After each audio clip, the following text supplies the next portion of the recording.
இந்த வேளையில் நாம் தமிழர் கட்சிக்கு எதற்காக வாக்களிக்க வேண்டுமென்றால், நாளைய தலைமுறை வாழ்வதற்கும், நாளைய தலைமுறை இந்த தமிழகத்தை ஆள்வதற்கும், விவசாயம் செழிப்பதற்கும், தற்சார்பு பொருளாதாரம் அமைப்பதற்கும், மீனவர்களை பாதுகாப்பதற்கும், நெய்தல் படை கட்டுவதற்கும், வேளாண்மை சிறப்பதற்கும், தமிழர்களின் உரிமைகளை மீட்பதற்கும் நீங்கள் வாக்களிக்க வேண்டிய கட்சி நாம் தமிழர் கட்சி.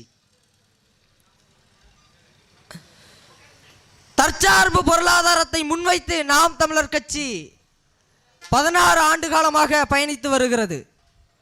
இப்போ உங்களுக்கெல்லாம் ஒரு கேள்வி எழலாம், தற்சார்பு பொருளாதாரத்தை வைத்து நம்மளால வளர்ச்சி அடைய முடியுமா, வளர்ச்சியை நோக்கி பயணிக்க முடியுமா என்ற கேள்வி இருக்கலாம். அன்பான உறவுகளே, கியூபா என்ற நாட்டில் கரும்பு வளத்தை தவிர வேறு எதுவும் இல்லை. டென்மார்க் என்ற நாட்டில் பசுமாடு எரிவாயு, இதை தவிர வேறு எந்த வளமும் இல்லை. இப்படி குறுகிய வளங்களை வைத்து அந்த நாடு அந்த வளங்களின் மூலம் கிடைக்கப்பட்ட வருமானத்தை பொருளாதாரமாக பயன்படுத்தி தன்னிறைவு அடைகிறது. அப்போது நாம் இங்கு இருக்கிற வளங்களை வைத்து, நம் தமிழகத்தில் எண்ணற்ற வளங்கள் இருக்கிறது, அந்த வளங்களை வைத்து தற்சார்பு பொருளாதாரத்தை அமைத்து கொள்ள முடியுமா முடியாதா என்பதை நீங்கள் சிந்தியுங்கள். சரி, தற்சார்பு பொருளாதாரத்துக்கு நம்ம மாறிட்டோம், தற்சார்பு பொருளாதாரத்தில் நமக்கு என்ன கிடைக்கும், அதனால நன்மைகள் என்ன அப்படின்னு நீங்கள் கேட்கலாம். தற்சார்பு பொருளாதாரம் என்கிற நடைமுறைக்கு நம் தமிழகம் மாறியது என்றால் வேலையின்மை இல்லாத நிலை ஏற்படும். தமிழ்நாடும் தமிழ்நாட்டில் வாழும் மக்களும் அனைவரும் பொருளாதாரத்தில் முன்னேறுவார்கள். அப்படி முன்னேறினால் பசி இருக்காது, பஞ்சம் இருக்காது, எல்லோரும் வளமான ஒரு சிறப்பான ஒரு வாழ்க்கையை வாழலாம். இதற்காக தான், இந்த ஒரு தூய்மையான வளர்ச்சிக்காக தான், உண்மையான உழைப்பின் வளர்ச்சிக்காக தான் நாம் தமிழர் கட்சி போராடுகிறது. இதற்காக மட்டுமல்ல, கட்சி தொடங்கி 16 ஆண்டு காலம் காவலி பிரச்சனை, Mullai Periyar, Palar, Katchatheevu, methane, ethane, hydrocarbon, 8 வழிச்சாலை, உயர் மின்னழுத்த கோபுரம், மீனவர் போராட்டம், மாணவர் போராட்டம், செவிலியர் போராட்டம், தூய்மை பணியாளர்கள் போராட்டம் என்று பல்வேறு கணக்கான போராட்டங்களில் கலந்து கொண்டது. மக்கள் பிரச்சனை, தானே புயல், ஒக்கி புயல், வருதா புயல், கஜா புயல் வரைக்கும் மக்கள் பிரச்சனை அனைத்திலும் மக்களோடு மக்களாக நின்று இன்றைக்கு வரைக்கும் களமாடி கொண்டு இருக்கிற ஒரு சமரசம் இல்லாத ஒரு கட்சி என்றால் அது நாம் தமிழர் கட்சி.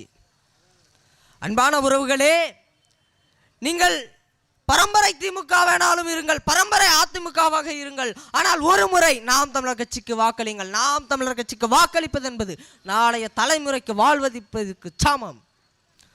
சரி, நீ என்ன வேணாலும் பேசு தம்பி, நாங்கள்லாம் பரம்பரை திமுக, நாங்கள்லாம் பரம்பரை அதிமுக, நாங்கள்லாம் திமுகவுக்கு தான் ஓட்டு போடுவோம், நாங்கள்லாம் திமுக ரத்தம், அதிமுக ரத்தம், நாங்கள்லாம் எங்களெல்லாம் மாற்ற முடியாது, நாங்கள்லாம் திமுகவுக்கு தான் வாக்கு செலுத்துவோம். சரி, இப்போ நம்ம என்ன கேட்குறோம், திமுகவுக்கு வாக்கு செலுத்துறீங்க, ஏன் வாக்கு செலுத்துறீங்க கேட்டால் என்ன தெரியுமா பதில் வரும்? மகளிர் உரிமை தொகை 1000 ரூபாய், தமிழ் புதல்வன் திட்டம் 1000 ரூபாய், தமிழ் புதல்வி திட்டம் 1000 ரூபா. இப்போ கோடை காலத்தில் எக்ஸ்ட்ரா 2000 கருணை தொகையெல்லாம் ஐயா கொடுத்துருக்குறாங்க ஸ்டாலின் ஐயா. அப்போ அவங்களுக்கு ஓட்டு போடாமல் நம்ம கஷ்டம், வெயிலில் நொந்து நோகிற விவசாயிகள்லாம் அப்படின்னு உணர்ந்து இந்த 2000 கருணை தொகையாக கொடுத்துருக்குறாங்க ஐயா ஸ்டாலின் ஐயா. அவங்களுக்கு வாக்களிக்காமல் வேற எந்த கட்சிக்கு வாக்களிக்கிறது அப்படின்னு கேட்குறீங்கல்ல. உங்கள்கிட்ட நான் ஒரு கேள்வி வைக்கிறேன். சரி, இந்த மாதம் 3000 2000 இந்த கணக்கெல்லாம் இருக்கட்டும், எங்கேருந்து வருது? சரி, இந்த சிறப்பு கோடை காலம் கோடை நிதி இருக்குல்ல, எங்கேருந்து வருது? ஏன் போன வருஷம் கோடை வரலையா? போன வருஷம் கோடை வந்தது, தேர்தல் வரலை. இந்த வருஷம் கோடை வருது, தேர்தலும் வருது, அதனால் எல்லார் வீட்டுக்கும் பணம் வருது. இதுதான் யதார்த்தமான உண்மை. சரி, இந்த பணமெல்லாம் எங்கேருந்து எடுக்குது?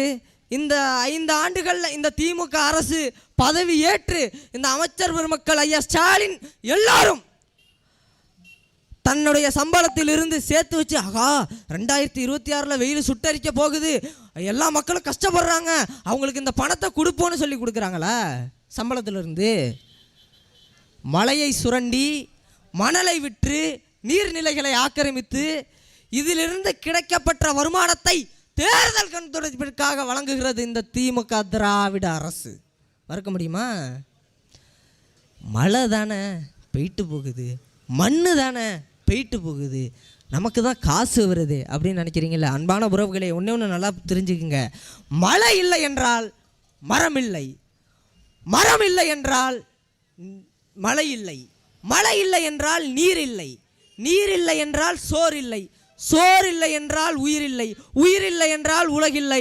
இந்த அடிப்படை தத்துவத்தை கூட உங்களால் புரிந்து கொள்ள முடியவில்லை என்றால் நீங்கள் மனிதனே இல்லை, நீங்கள் மனிதனே இல்லை.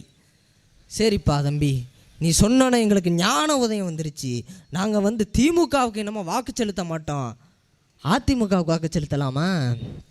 என்ன மாதிரி அதிமுகவுக்கு வாக்கு செலுத்தலாமா?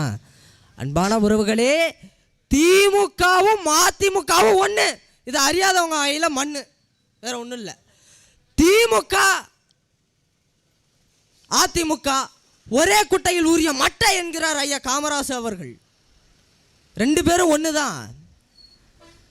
ஐயா ஓஎஸ் மணியன் ஐயா 2010 கஜா புயல் நேரம் இந்த வேதாரண்ய தொகுதி ஐயாவுக்கு தலைஞாயிறு தான் வீடு பாதிக்கப்பட்டுட்டாங்க. மக்கள் எல்லாம் கேட்குறாங்க, ஐயா ஐயா நிவாரணம் கொடுங்க, ரொம்ப கஷ்டத்தில் இருக்கிறோம், கரண்ட் இல்லை, பிள்ளைங்கள்லாம் ரொம்ப இருட்டில் இருக்குது, ஏதாவது நிவாரணம் கொடுங்க, சோறு வடிக்கிறதுக்கு அரிசி இல்லைன்னு கேட்குறாங்க.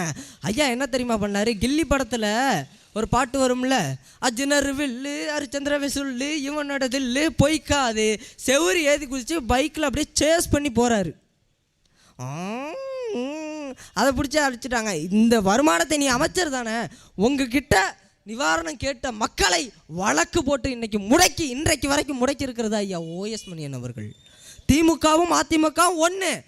இங்கே திமுகவில் அண்ணா யூனிவர்சிட்டி பாலியல் வன்கொடுமை என்றால் இங்கே பொள்ளாச்சி பாலியல் விவகாரம், இங்கே கனிம வளை சுரண்டல் என்றால் இங்கேயும் கனிம வள சுரண்டல், இங்கே ஊழல் என்றால் இங்கேயும் ஊழல், இங்கே லஞ்சம் என்றால் இங்கேயும் வஞ்சல். ஆக திமுகவும் அதிமுகவும் ஒரே குட்டையில் உரிய மட்டை, மாற்று கருத்து இல்லை. சரி, நாங்கள் திமுகவுக்கும் இப்போ வாக்கு செலுத்தலை, அதிமுகவுக்கும் நாங்கள் வாக்கு செலுத்தலை. இப்போ புதுசாக வந்திருக்குது தமிழக வெற்றி கழகம், தாவேக்காவுக்கு நம்ம வாக்கு செலுத்தலாமா?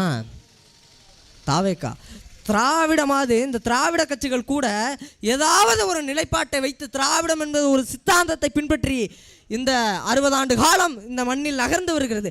தாவேக்காவுக்கு என்ன தத்துவம் இருக்கிறது, என்ன கொள்கை இருக்கிறது, என்ன கோட்பாடு இருக்கிறது தாவேக்காவுக்கு வாக்கு செலுத்துவதற்கு கேட்டால் சொல்லுவாங்க, என்னடா பண்ண போகிறீங்க ஆட்சி அமைச்சு?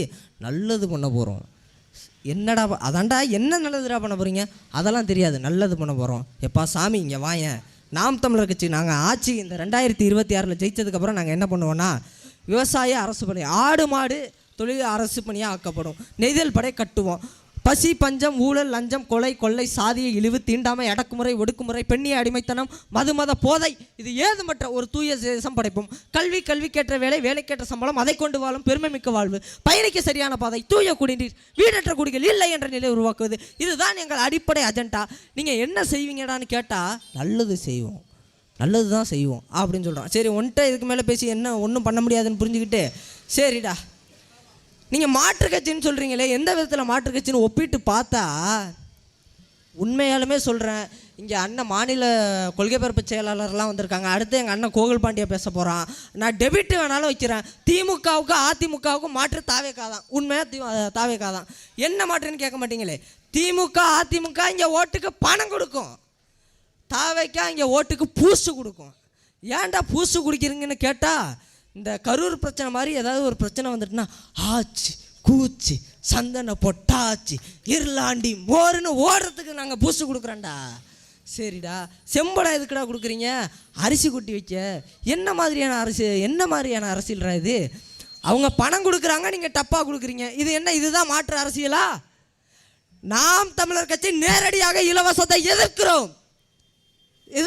எங்கள் ஆட்சியில் 3 தான் அடிப்படை தேவைகளாக விளங்கக்கூடிய 3 விஷயம் தான் இலவசம்.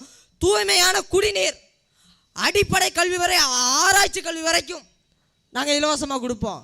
தூய்மையான மருத்துவம், அமைச்சர் பெருமக்களின் மகன் எங்கே மருத்துவம் பார்க்குறானோ அங்கே தான் என் தாய் கடகோடி தாயும் என் தந்தையும் மருத்துவம் பார்ப்பாங்க. அப்படி ஒரு தூய ஆட்சியை நாங்கள் கொடுப்போம். அந்த மாதிரி எதுவும் அஜெண்டா இருக்கா? இதுதான் எங்கள் அஜெண்டா, அடிப்படை அஜெண்டா, இதுதான் எங்கள் தத்துவம், இதை வச்சு தான் நாம் தமிழர் கட்சி தொடர்ந்து பயணிக்குது. இந்த மாதிரி எதுவுமே இல்லை, அப்புறம் எப்படி உங்களுக்கு வாக்கு செலுத்துறது? சரி, இன்னும் நான் இதை முடிச்சுட்டு நான் விடைபெற்றுக்கிறேன். இன்னும் ஒரு சின்ன நிகழ்வு. இதுக்கு நீங்கள் பதில் சொல்லிவிட்டு நீங்கள் தாவேகாவுக்கு வாக்கு செலுத்தலாமா செலுத்த வேண்டாமா நீங்கள் சொல்லுங்கள். 2007 காலகட்டத்தில் ஒரு கல்லூரி நிகழ்வுன்னு நினைக்கிறேன். அந்த கல்லூரி நிகழ்வில் இசை மதிவாணன்னு ஒரு அண்ணன் இருக்கார். விஜயை பார்த்து நேரடியாக ஒரு கேள்வி கேட்குறாரு. முன்னனுபவமே இல்லாமல் உங்களை வச்சு படம் பண்ணணும்னு நினைக்கிறேன், உங்கள் ரசிகர்களுக்கு நீங்கள் என்ன சொல்ல விரும்புகிறீங்க விஜய் அப்படின்னு சொல்லிட்டு கேட்குறாங்க. அதுக்கு விஜய் அவர்கள் சொல்கிறாரு, முன்னனுபவமே இல்லாமலாம் ரொம்ப ரொம்ப கஷ்டம் ப்ரோ, ரொம்ப ரொம்ப கஷ்டம். ஸ்கிரிப்ட் எழுதிடலாம், பாட்டு எழுதிடலாம், எல்லாம் பண்ணிடலாம். ஆனால் அந்த ஃபீல்டில் ஒர்க் பண்ணுறதெல்லாம் ரொம்ப ரொம்ப கஷ்டம் ப்ரோ, அதெல்லாம் ரொம்ப சரிப்பட்டு வராது அப்படின்னு சொல்லிட்டு சொல்கிறாரு. சரி, இப்போ நம்ம என்ன கேட்குறோன்னா, ஒரு சாதாரண 2 மணி நேரம் பொழுதுபோக்கு தளமாக விளங்கக்கூடிய ஒரு திரைப்படத்தை எடுப்பதற்கு ஒரு முன்னனுபவம் வேண்டுமென்றால், லட்சக்கணக்கான தமிழ் மக்களை உரிமைகளை காப்பதற்கு, அவர்களை செம்மையாகவும் சிறப்பாகவும் வழிநடத்துவதற்கு ஒரு முன்னனுபவம் வேணுமா வேண்டாமா? இதுக்கு பதில் சொல்லு. தாவேகாவுக்கு நம்ம ஓட்டு போட்டுடலாம், தாராளமாக போட்டுடலாம். இப்போ நீங்கள் கேட்பீங்க, சீமான் என்ன முன்னனுபவத்தோடு வந்தாரா? சீமான் டைரக்டர் தானே, அடிப்படையில் டைரக்டர் தானே, அவருக்கு எப்படி ஓட்டு போட்டு ஜெயிக்க வைக்கிறது? அன்பான உறவுகளே, 2010 மே 18 கட்சி தொடங்கப்படுது. கட்சி தொடங்கப்பட்டு 2011 தேர்தல், சட்டமன்ற தேர்தல் நிற்கலை. மாறாக மக்களோடு 2010 16 வரைக்கும் தொடர்ந்து மக்களோடு மக்கள் பிரச்சனையில் நின்றோம். மக்கள் பிரச்சனையில் நின்ற போது நாம் தமிழர் கட்சியின் தலைமை ஒருங்கிணைப்பாளர் என் பெரியப்பா செந்தமிழன் சீமான் அவர்களுக்கு ஆழ்மனதில் ஒரு எண்ணம் என்னவென்றால், 16 ஆண்டுகாலம் பயணம் செஞ்சிட்டோம், இனி இந்த மக்கள் என்னை நம்பி வாக்கு செலுத்தினா அவர்களுக்கு ஒரு செம்மையான ஆட்சியை என்னால் வழங்க முடியும், சிறப்பான ஆட்சியை வழங்க முடியும் என்ற நம்பிக்கை பிறந்த பிறகுதான் 234 தொகுதிக்கும் சட்டமன்ற தொகுதிக்கும் வேட்பாளரை அறிவித்து தானும் முதல்வர் வேட்பாளராக நின்றார் என் பெரியப்பா செந்தமிழன் சீமான் அவர்கள். அப்படி எதுவும் வரலாறு இருக்கா? எதுவும் இல்லை, ஒரு மண்ணாங்கட்டியும் இல்லை. அப்போ எதுக்கு நாங்கள் வாக்கு செலுத்தணும்? இறுதியாக சொல்கிறேன், இந்த திமுக அதிமுக இந்த தாவேகா எல்லாரையும் ஒழிச்சு கட்டிட்டு நாம் தமிழர் கட்சி விவசாயிக்கு வாக்கு செலுத்துங்க. இந்த உலகத்தில் எந்த தொழில் வேணாலும் ஜெயிக்கலாம், எந்த வேலை வேணாலும் ஜெயிக்கலாம், ஆனால் உலகுக்கு உப்பிடுகிற சோறு போடுற விவசாயி தோத்துறக்கூடாது. அதனால் புரிஞ்சுங்க. இறுதியாக இந்த திமுக அதிமுக ஆட்சி எப்படி இருக்குன்னு கமலஹாசன் ஐயா ஒரு படத்தில் பாடியிருப்பார். அந்த பாட்டை நல்லா கேட்டுங்க. கஜானால காசு இல்லை, கல்லாலையும் காசு இல்லை, காய்ச்சல் ஜுரம் நிறைய வருது, தில்லாலங்கடி தில்லாலே, ஒன்றியத்தின் தப்பாலே, ஒளியும் இல்லை இப்பாலே, சாவி இப்போ திருடன் கையில், தில்லாலங்கடி தில்லாலே, ஏரி குளம் நதியை கூட பிளாட்டு போட்டு வித்தாக்கா, நாரி பூடும் ஊரு சனம், சின்ன மழை வந்தாக்கா, ஒய்யாரமாக தொழுக்கா ஒதுங்கி போகிற கண்ணாலா, இறங்கி வந்து வேலை பாரு நாடு மாறும் தன்னால். இதை புரிஞ்சுங்க. ஒரு முறை எங்கள் அண்ணன் நேர்மையாளர் 2009 இன்றைக்கு வரைக்கும் களத்தில் நிற்கிறார். 19 வயசுக்கு இந்த களத்துக்கு வந்தார் அண்ணன் கார்த்தி அவர்கள். அவர் நினச்சிருந்தா திமுக அதிமுகவில் போய் சேர்ந்துருக்கலாம். நட்சத்திர பேச்சாளர் அண்ணன், உலகம் முழுக்க பாப்புலர். இலங்கையில் எனக்கு ஒரு நண்பர்கள் இருக்கார், அவர்கிட்ட கேட்ப கார்த்தி என்ன பேச்சாலும் நாங்கள் தொடர்ந்து கேட்போம். இன்னும் அண்ணன் இன்டர்நேஷ்னல் லெவலில் இல்லைங்க அண்ணனுக்கு. அப்பேற்பட்ட எங்கள் அண்ணன் கார்த்தி அவர்கள் நினச்சிருந்தா திமுக அதிமுகவில் நோட்டுக்கும் சீட்டுக்கும் வாங்கிக்கிட்டு போய் நின்றுருக்கலாம். அவருக்கு ஏன் மாறா இந்த மக்களுக்கு நிற்கிறாரு? இந்த பிறந்த மண்ணுக்கும் மக்களுக்கும் ஏதாவது என்னால் முடிஞ்ச சேவையை செய்யணும்னு இந்த களத்தில் நிற்கிறாரு. ஆக அன்பான சொந்தங்களை, காலம் உங்களுக்கு தந்த கடைசி கையிருப்பு இந்த நாம் தமிழர் கட்சி. ஒரே முறை இந்த விவசாய சின்னத்துக்கு வாக்களித்து நாளைய தலைமுறைக்கு வாக்களியுங்கள். முயற்சி எடுக்க வேணும், முடிவு பண்ணி பார்க்க வேணும். நாம முயற்சி எடுக்க வேணும், முடிவு பண்ணி பார்க்க வேணும். மக்களெல்லாம் ஒன்றா சேர்ந்து ராசாக்கா விவசாயி சின்னத்தில் ஓட்டு போடணும் ஐயாக்கா. மாற்றம் வரணும் பாரு, ஒரு மாற்றம் வரணும் பாரு, மாற்றம் வரணும் பாரு, ஒரு மாற்றம் வரணும் பாரு. நாட்டு மக்கள் நல்லா இருக்க நோக்கம் இருப்பதாரு, அந்த எண்ணம் கொண்ட சின்னத்தில் ராசாக்கா நாம் எல்லாருமே ஓட்டு போடணும் ஐயாக்கா. மக்களாட்சி தத்துவத்தை ஏற்றுக்கொண்ட நாட்டில் வாக்கு என்பது வலிமை மிக்க ஆயுதம். அநீதிக்கு எதிராக தூக்குங்கள். தங்கத்தை யாராவது தவிட்டிற்கு விற்பானா என அண்ணா என்னும் பெருந்தகை நமக்கு அறிவுறுத்துகிறார். ஓட்டுக்கு காசு கொடுப்பவன் பாவி, அந்த ஓட்டுக்கு காசு வாங்கி ஓட்டு போடுவன் தேச துரோகி என்கிறார் நம்முயிர் தாத்தா தெய்வ திருமகன் முத்துராமலிங்க தேவர். வாக்குக்கு காசு கொடுத்து ஓட்டை வாங்குபவன் தேச துரோகி என்கிறார் அண்ணல் அம்பேத்கர் அவர்கள். ஆக அன்பான உறவுகளே, காலம் உங்களுக்கு தந்த கடைசி கையிருப்பு நாம் தமிழர் கட்சி. ஒரு முறை எங்கள் அண்ணன் கார்த்தி அவர்களுக்கு விவசாய சின்னத்தில் வாக்களித்து நாளைய தலைமுறைக்கு வாழ்வையுங்கள். நன்றி, வணக்கம். நாம் தமிழர். தமிழ் தாய் வாழ்க. தலைவர் பிரபாகரன் வாழ்க.